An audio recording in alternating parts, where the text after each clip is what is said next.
And before we do the next cartoon on this set, let's do a bonus selection of a short not included here but does have connections to the series. The Alley Cat came out on July 5th, 1941, directed by Hugh Harman and written by Charles McGurl. An alley cat falls for a pampered female cat in a fancy home, but the dog of the house tries to make sure he gets nowhere near the place.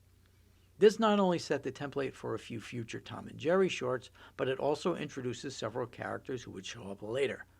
The black alley cat would later become known as Butch, while the female would go on to get the name Toodles Galore.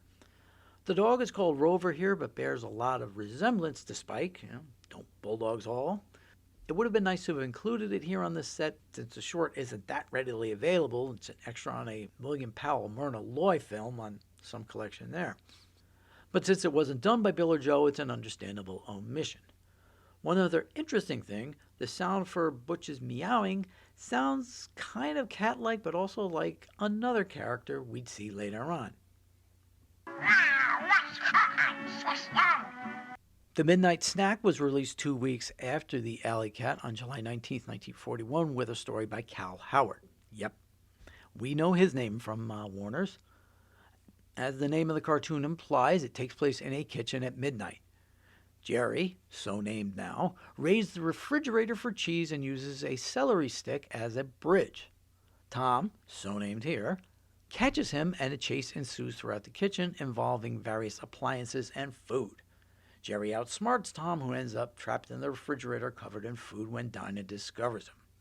Now, as I mentioned, this is the first cartoon where the characters are officially named Tom and Jerry, but just on the model sheets, Tom is the only one who gets named in the film itself. Thomas! Thomas!